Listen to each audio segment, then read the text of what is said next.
का फिर से स्वागत है सोजो एंड शलोम में।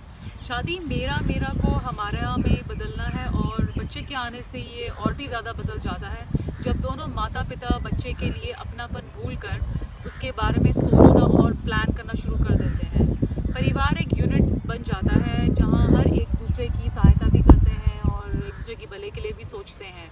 गार्डन ऑफ ईडन में परमेश्वर रोज़ मिलकर जो काम एडम और ईव को सिखाने का करते थे, वही माता पिता की जिम्मेवारी है कि बच्चे परमेश्वर की रोशनी में उसकी इच्छा और प्लान के अनुसार चलें। आज हम इसी टॉपिक पे बात करेंगे। उससे पहले सुनते हैं आज का वचन। आज का वचन हमने लिया है अफिसियों के 6वें अध्याय की पहली 4 आयत। यहाँ इस प्रकार लिखा है, हे बालकों, प्रभु में अपने माता पिता के आज्ञाकारी बनो, क्योंकि यह उचित है।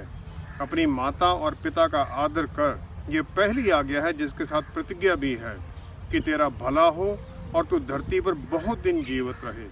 हे बच्चे वालों, अपने बच्चों को रिस न दिलाओ, परंतु प्रभु की शिक्षा और चेतावनी देते हुए उनका पालन पोषण करो।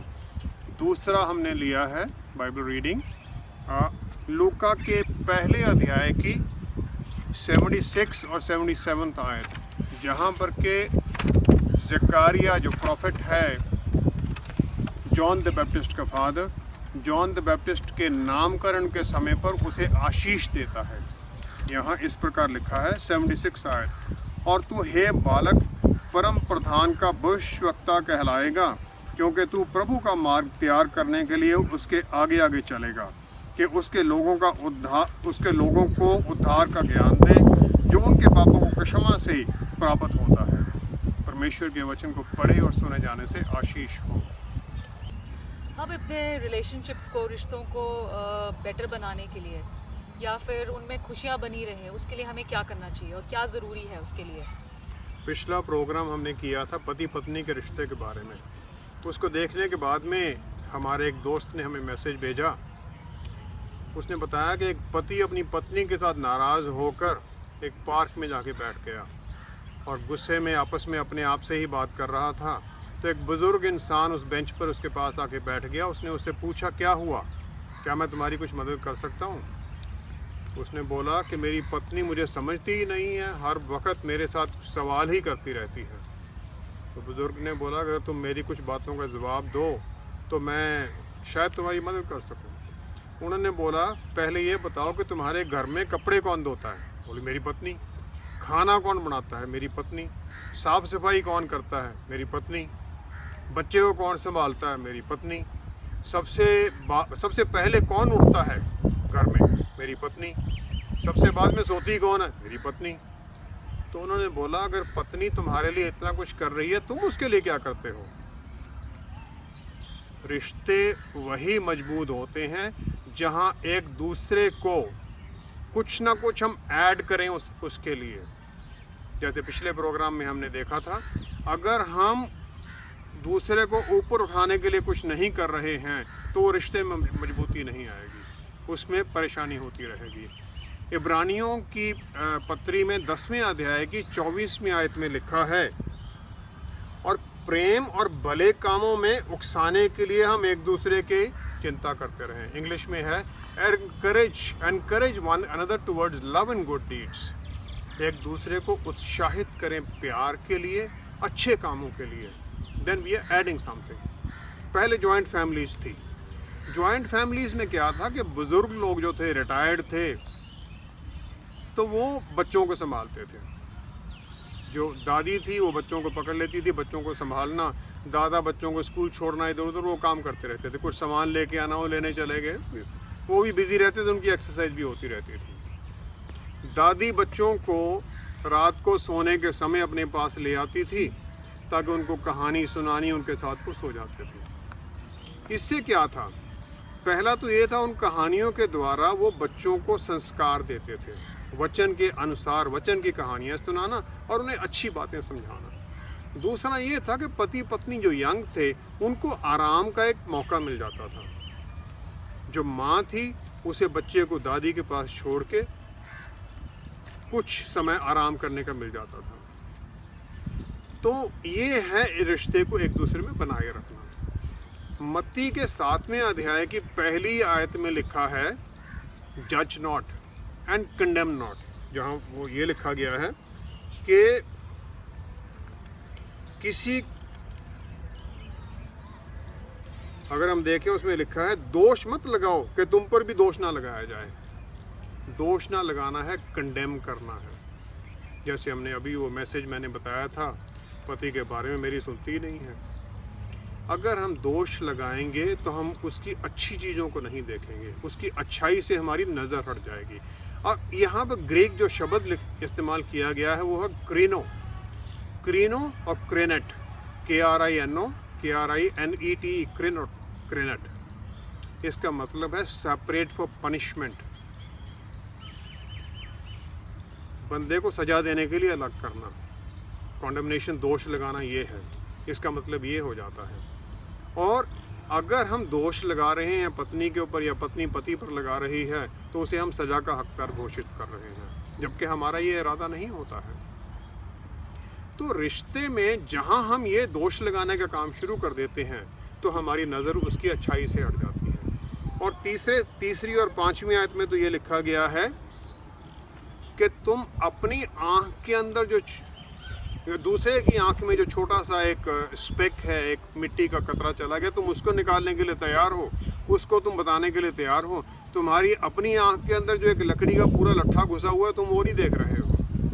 इसका मतलब है कि दूसरे के तो छोटी सी बात को भी हम पकड़ लेते हैं, अपनी बड़ी बड़ी बातों को भी हम इग्नोर करने की कोशिश करते हैं। तो उसमें फिर हम दूसरों को एनकरेज करना बंद कर देते हैं, अच्छे काम बंद हो जाते हैं, परेशानियां और रिश्तों में दरारें आने लग जाती हैं। ग्रम्बलिंग होगी, दरार आएगी। रिश्तों को मजबूत करने के लिए हमारी एक्सपेक्टेशन को, जैसे पिछली बार हमने किया था, एक्सपेक्टेशन को थोड़ा नीचे करना, दूसरे को ऊपर उठाना, उसकी कमियों में उसकी सहायता करना, उसको ऊपर उठाना ताकि वो बराबर आ सके। यही रिश्तों को मजबूत करने का तरीका है, यही उसका एक घुंडी है, यही उसका एक तरीका है। बच्चों के साथ मारपीट करना और माता पिता का रिश्ता बच्चों को सिखाने के लिए आज के युग में, स्पेशली आज के युग में कैसा होना चाहिए? अभी कुछ समय पहले नॉर्वे के अंदर एक इंडियन कपल के पास जो उनका बच्चा था, उसे नॉर्वे गवर्नमेंट ले गई क्योंकि उन पर ये एलिगेशन लगाया गया था कि वो बच्चे का ठीक तरह से ध्यान नहीं रख पा रहे हैं। नीति वचन के 22वें अध्याय की 6ठी आयत में लिखा है, लड़के को उसी मार्ग की शिक्षा दे जिसमें उसको चलना चाहिए और वह बुढ़ापे में भी उससे ना हटेगा। उसी मार्ग की शिक्षा दे जिसमें उसे चलना चाहिए। अब माता पिता उसे अच्छा सिखाना चाहते हैं, सरकार के कानून भी हैं, कई जगह पर है ऐसा कि बच्चा माता पिता को धमकी देने लग जाता कि मैं पुलिस को बुला लूँगा अगर मेरे को कुछ कहोगे तो। ना, इन सब प्रॉब्लम्स के अंदर अगर तो माता पिता कुछ करते हैं तब भी फंसते हैं, उसको कुछ सिखाने की कोशिश करते हैं, अगर नहीं सिखाते तब भी परेशानी है। ये बात तो बच्चों को माननी ही पड़ेगी कि माता पिता हमेशा उस बच्चे का भला ही चाहते हैं। माता पिता बच्चे के बारे में शादी होने से पहले से प्लान करने लग जाते हैं, हमारा बच्चा होगा तो हम ये करेंगे, नाम तक रखने लग जाते हैं लोग, फिर हम ये करेंगे। बच्चा पैदा होने से पहले उसके लिए सेविंग प्लान्स, वेरियस प्लान्स कर दी जाती हैं तैयार।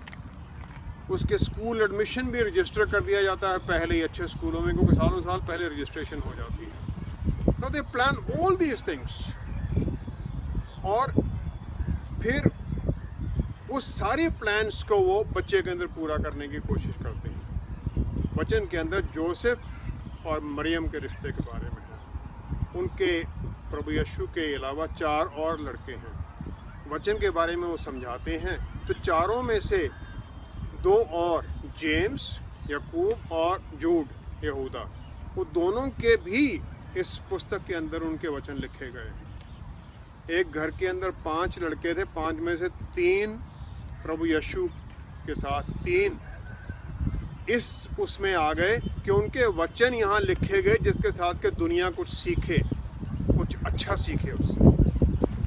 किसी भी बच्चे की डेवलपमेंट के 3 स्टेजेस होते हैं। पहला स्टेज है जो स्कूल के अंदर माना जाता है, प्राइमरी लेवल, तकरीबन 12 साल की उम्र तक का। दूसरा है teenager, teen age, that is 13 to 19 approximately, 13 से 19 तक। और तीसरा स्टेज आ जाता है अडल्टहुड, 19 के बाद का स्टेज। और इन हर एक स्टेज के अंदर उनको हैंडलिंग का तरीका अलग हो जाता है। अगर हम देखें लूका के दूसरे अध्याय की 41 से 52, 41 to 52 आयत में अगर हम देखें तो उसमें प्रभु यीशु 12 साल के हैं और उस समय मंदिर के अंदर जो वचन के शास्त्री हैं उनके साथ वचन की बात कर रहे हैं, और उनकी बातें और उनकी बातों के उत्तर देखकर सुनकर जितने लोग हैं वो सब अचंभित हो जाते हैं, क्योंकि उनकी नॉलेज इतनी ज़्यादा है। नॉलेज माता ने उधर से दी, माता पिता ने दी, वचन के बारे में हर रोज सिखाया और उन्होंने परमेश्वर से सीखा। So that is how you teach your child. Now अगर हम ये देखें कि जो बच्चे को वो मार पीटने के लिए जो डंडे के बारे में है कहा गया, प्रोवर्ब्स नीति वचन 13 की 24 में, अगर हम उसमें देखें 13 की 24 में लिखा है, जो बेटे पर छड़ी नहीं चलाता वह उसका बैरी है, परंतु जो उससे प्रेम रखता है वह यत्न से उसको शिक्षा देता है। जो ये छड़ी रॉड के बारे में लिखा गया है, इसके लिए हिब्रू शब्द है शेबेत, SHEBET, शेबेत। शेबेत के 3 ट्रांसलेशन बनते हैं, एक है रॉड, एक है शेफर्ड स्टिक, जो शेफर्ड्स की वो स्टिक होती है, आजकल बिशप इस्तेमाल करते हैं, ऊपर से घुंडी सी बनी हुई होती है। तीसरा है स्केप्टर, जो राजा के पास होता है, रूथ के अध्याय के अंदर वो इस्तेमाल किया गया है। अब हम ये देखें कि तीनों उम्र के अंदर बच्चों को किस तरह ये रॉड के साथ सिखाया जाए। रॉड के साथ सिखाने के लिए पहले जो 12 साल तक की उम्र है उस समय बच्चा गिरता भी है और उसे संभालने की ज़रूरत है, उसे अभी कुछ पता नहीं है पूरी तरह, तो उसे उस सब के अंदर सिखाने के लिए सख्ती भी इस्तेमाल करनी पड़ेगी। उस समय ये रॉड का इस्तेमाल है 12 साल की उम्र तक। जब वो टीन्स में आ गया तो वो मैच्योरिटी लेवल पर आ जाता है। अगर हम 12 साल की उम्र में प्रभु यीशु को देखें तो मत्ती के अध्याय में उसे माता पिता उसे ढूंढने के लिए वापस आते हैं। तो अगर हम उसमें देखें तो वो ये कह देते हैं, सॉरी लूका के अध्याय के अंदर, लूका दूसरे के जिसकी बारे हमने बात की थी, उसके अंदर अगर हम देखें, जब उनके पास उसके माता पिता आके उससे पूछते हैं कि तुमने हमारे साथ ऐसा क्यों किया, तुम यहाँ क्यों रह गए, हमारे साथ क्यों नहीं आए, तो वो जवाब देते हैं, तुम मुझे क्यों ढूंढते थे, क्यों नहीं जानते थे कि मुझे अपने पिता के भवन में होना अवश्य है। वो चैलेंज करते हैं अपने माता पिता की अथॉरिटी को। उस चैलेंजिंग के अंदर अपनी इंडिपेंडेंस शो करने का एक पोजीशन है। टीनेजर्स पेरेंट्स की अथॉरिटी को चैलेंज करने लग जाते हैं, तो उस समय आप डंडे को इस्तेमाल नहीं कर सकते। अब टीनेजर को एक वो उम्र उस समय की ऐसी उम्र है जहां पर कि उसे उसका गिरना, संसारिक बातों के अंदर फंस जाना, बुरी संगत में पड़ जाना, ये बहुत चांस हो जाता है। अब उस समय अगर आप उसे डंडा मारने की कोशिश करेंगे तो रिबेल करेगा, वो उपद्रव विद्रोह करेगा, वो नहीं मानेगा। तो उस समय अगर हम 12 वाली उसमें देखें आगे 50th आयत में, 49, 50th, 51 में, तो 51 में लिखा है, तब प्रभु यीशु अपने पेरेंट्स के साथ चले गए, नासरत गए और उनके वश में रहे। तो परमेश्वर का पुत्र है, उसने हमारे लिए रास्ता दिखाया है। वो अपने माता पिता के वश में रहे, उनके कंट्रोल में रहे। कब तक? 30 साल में उनकी मिनिस्ट्री शुरू होती है जाके, 12 से 30 तक वो उनके साथ रहे हैं, कंट्रोल में पूरा काम करते हुए, घर की पूरी जिम्मेवारी संभालते हुए। वो बड़ा बेटा है, वो उसकी जिम्मेवारी है, वो सब करते हैं वो। ना टीनेजर्स के लिए जो हैंडलिंग है वो डिफरेंट है। उसमें वो शेफर्ड स्टिक है। शेफर्ड भेड़ को कैसे संभालता है? शेफर्ड भेड़ को डंडे से गाइड करता है। कि इधर खड्डा है, वो डंडा आगे कर देता है, साइड में भेड़ साइड में होकर निकल जाती है। हमारा माता पिता का उस उम्र में जिम्मेवारी ये है कि उन्हें हम सिर्फ दिखाते रहें कि ये गलती है, और ये भी हम मान के चलें कि वो गलती करेगा। यहूदी समाज के अंदर बच्चे को शुरू से ही सुख और दुख की हर घटना के अंदर ले जाया जाता है, ताकि उसे एक्सपोज किया जा सके हर तरह के जीवन की समस्या को हैंडल करना। यहूदी समाज के अंदर ही ये है कि बच्चे को अपने लड़के को, अपने पिता को ये ज़रूरी है, पिता अपने बच्चे को किसी स्किल के बारे में सिखाए ताकि वो अपनी रोज़ी कमा सके। ये ज़रूरी है, उनके कंपल्सरी है। ये है वो टीनेजर्स के टाइम का टीचिंग, गाइडेंस, उनको सिखाना, रास्ता दिखाना, गाइड करना, गिर गया तो उसको उठाना। प्रभु यीशु ने वो एक एग्जाम्पल पैराबल दिया हुआ है, 100 भेड़ों में से एक भेड़ गुम हो जाती है। जो शेफर्ड है वो भेड़ को ढूंढने जाता है 99 को छोड़कर, और मिलने पर क्या करता है, उसे खुशी से उसको अपने कंधे पर उठा लेता, उसको मारने नहीं लग जाता, वहाँ पर अपने कंधे पर उठाकर खुश घर में आ जाता है। बच्चों को हैंडलिंग का ये एक तरीका है। बच्चा गिर गया, गलती कर दी, उसे कंडेम ना करें, उसकी सहायता करके उसको उस उठने में उसकी सहायता करें। टीनेजर्स की हैंडलिंग वो शेफर्ड स्टिक है।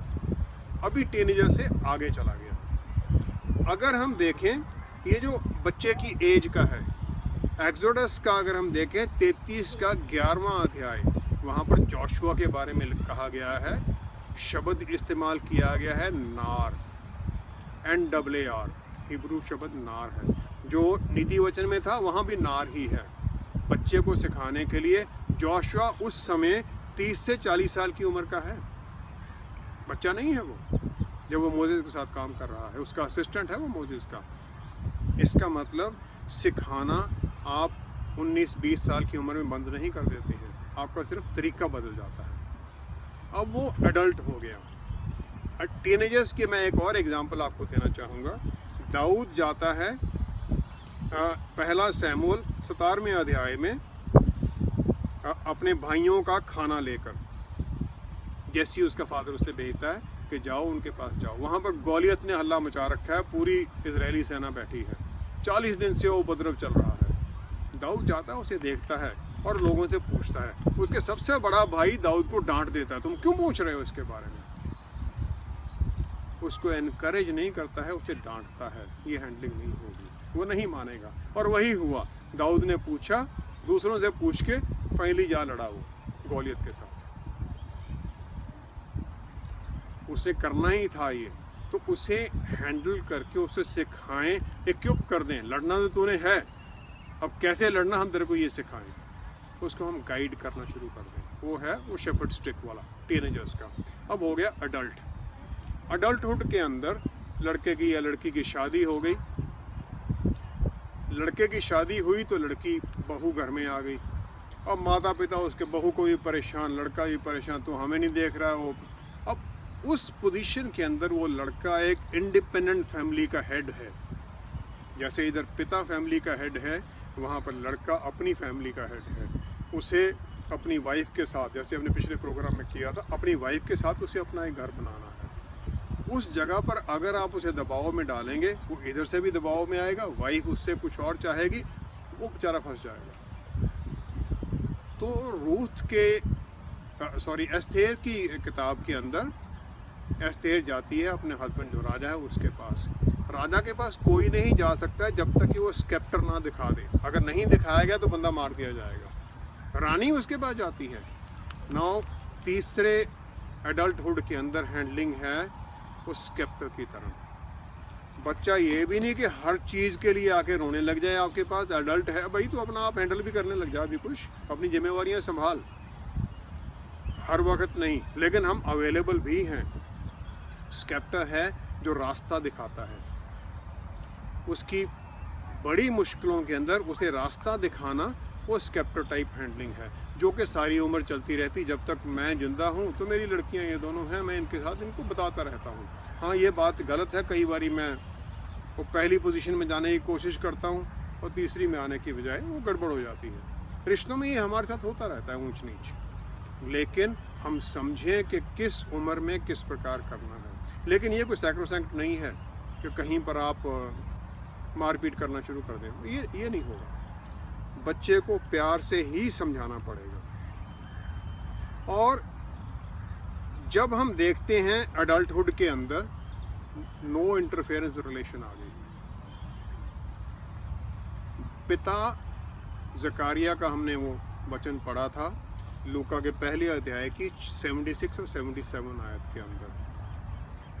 वहाँ पर जकारिया प्रोनाउंस करता है ब्लेसिंग्स अपने बच्चे के ऊपर,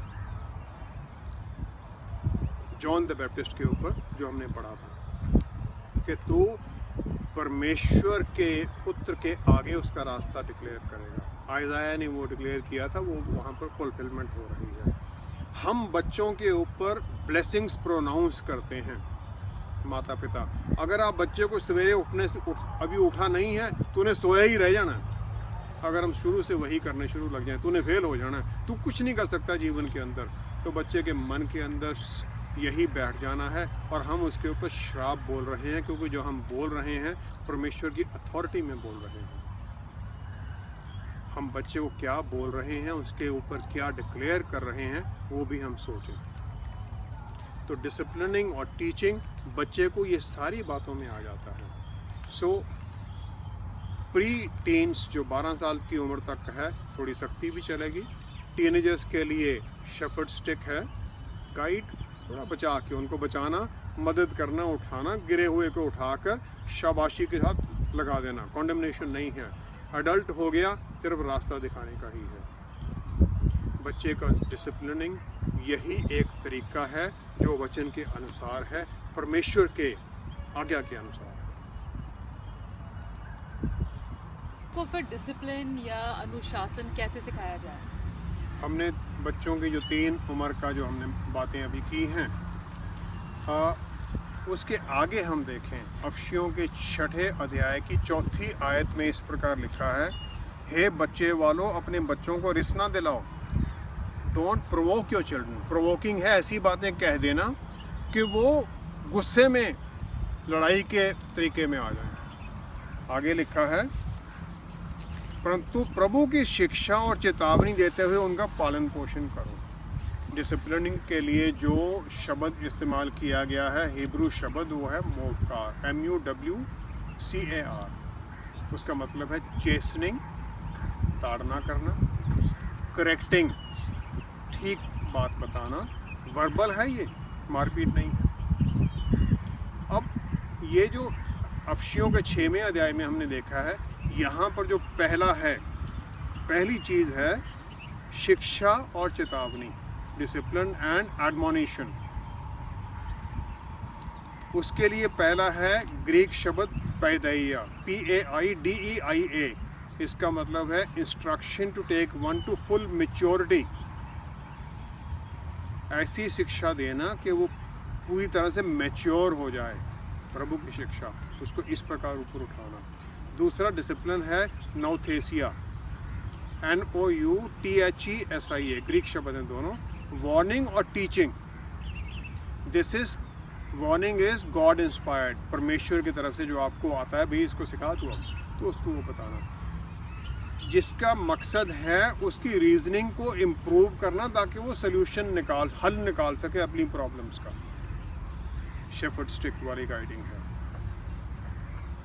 तो उसे इस प्रकार प्रभु की शिक्षा में ऊपर उठाएं ताकि वो उपद्रव ना करे, बात मानता रहे, आपकी बात सुनता रहे। गॉडली करेक्शन है, फिजिकल मारपीट नहीं है। गॉडली करेक्शन यूजुअली आराम से शांति के अंदर होती है, क्योंकि प्रभु यीशु कहते हैं शांति में ही काम होगा, मैं अपनी शांति तुम्हें दे रहा हूँ।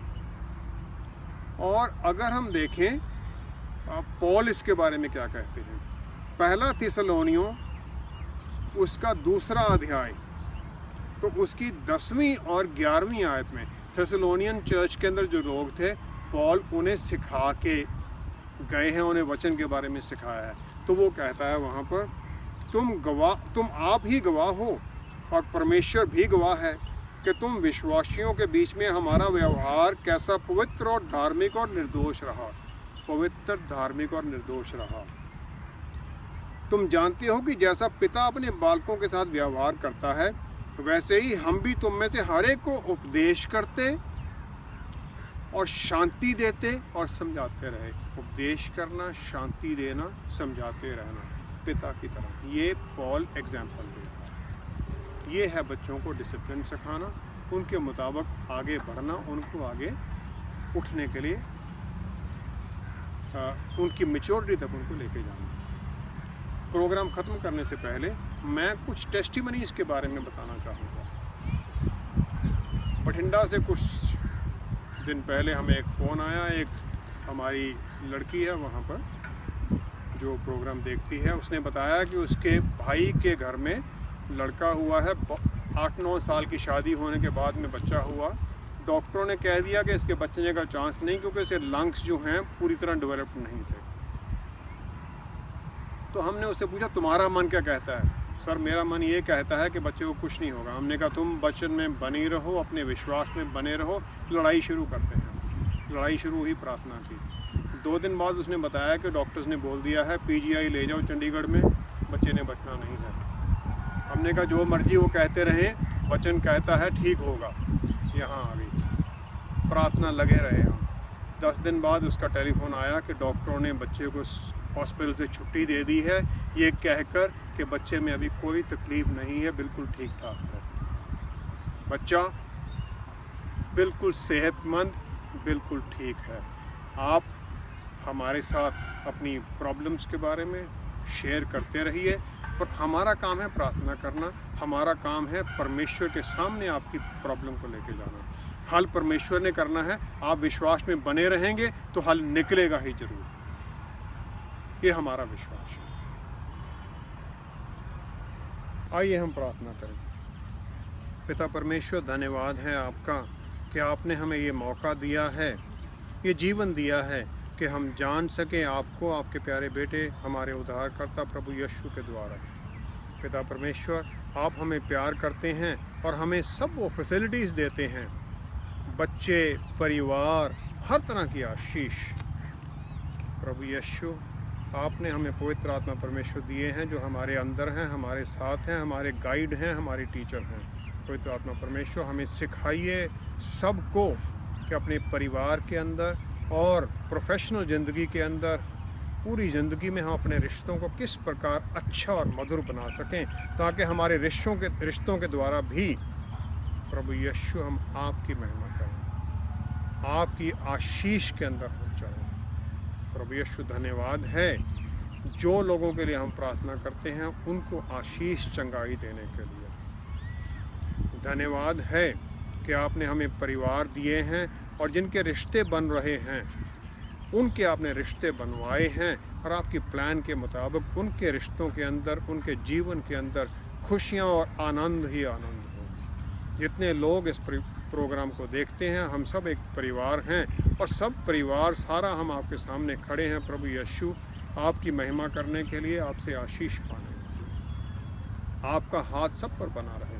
पिता परमेश्वर, हमारी प्रार्थना सुनने और स्वीकार करने के लिए धन्यवाद है। ये सब कुछ हम मांगते हैं और ग्रहण करते हैं, आपकी महिमा करते हैं, आपको आदर देते हैं, हमारे उद्धारकर्ता प्रभु यीशु के पवित्र नाम में। आमीन, आमीन। हम आशा करते हैं कि आज जो भी हमने डिस्कस किया है अपने रिलेशनशिप्स के बारे में, उस पर हम ज़रूर रिफ़्लेक्ट करेंगे और अपने रिश्तों को और भी बेहतर और मज़बूत बनाएंगे। आइए एक दूसरे को इंकरेज करें, ऊपर उठाएं। Thank you for watching. आपके कॉल्स और ईमेल्स के लिए भी आपका बहुत बहुत धन्यवाद। हमारे साथ जुड़ने के लिए भी आपका बहुत धन्यवाद। आप हमारे वेबसाइट पे भी लॉग ऑन कर सकते हैं और सब्सक्राइब भी करें हमारे यूट्यूब चैनल पे। Thank you so much for watching again, and you stay blessed. God be with you. Shalom.